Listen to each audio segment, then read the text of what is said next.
You good? All right, great. So it's just finally having this come to Comic Con after all these years.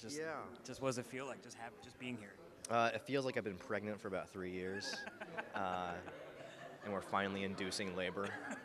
Honestly, it's a huge relief, and I've had a great response so far. I mean, I think the good news is that we had a lot of sneak preview screenings last year and even the year before that.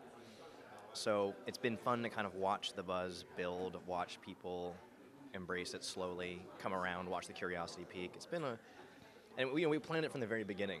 Yeah, this whole thing was a big marketing ploy. Yeah. The 3 years slow burn. Yeah, of course. It's very, very cagey, very Yeah. cagey. Yeah. So, like, just like, what would you like to say to like just horror fans in general, like, what to expect from this film? Because it's very, very different than what we've been fed the last 4, 5, 6 years or so.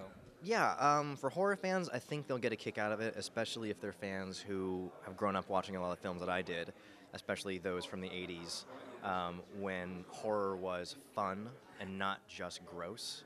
Um, just because something's gross doesn't mean that it's scary. It just means it's gross.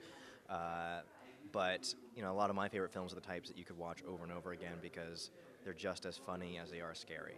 They're like funhouse rides, and I think that's been forgotten over the past 8, 9 years. So, can you talk a bit about like the origins of the story, where that kind of came from? I grew up obsessed with Halloween, still am, and so a lot of it was born out of my love of horror films, Halloween, and especially anthology horror films, anthology TV shows, because I think that's a subgenre that we don't see much anymore, which is really tragic. So I just felt like, we actually haven't even seen that many films about Halloween. Carpenter's film is amazing. It's a classic. It's one of my all-time favorites. But you could probably set that on any night of the week if you really wanted to. It's more about Michael Myers and his quest to kill Jamie Lee Curtis than it is about the holiday itself. So I really wanted to create a film that explores what the holiday is, where it comes from, why do we knock on doors asking for candy, why do we dress up in costumes? Because when you actually dig and find out the reasons for this, it's pretty amazing. So, like, this film finally coming out. You guys are here. What would you like to? Like, when you're screening it tonight, I believe, correct? Yeah, tonight at 9:30. So, like, last year, it was kind of the twilight. The people were kind of caught off guard, and they didn't really expect such an overwhelming response. So, do you kind of think maybe the same might happen for you guys?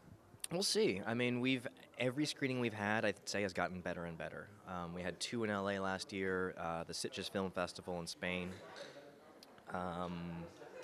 We did Austin, New York, and I'm always really surprised by how enthusiastic people are after they see it, and I'm hoping that it just keeps building. So, like, do you have anything else that you're kind of currently developing or lining up? Yeah, but I like to be that guy who doesn't talk about it because I don't want to jinx it. But it's some pretty cool stuff. More monsters, just a little bit bigger.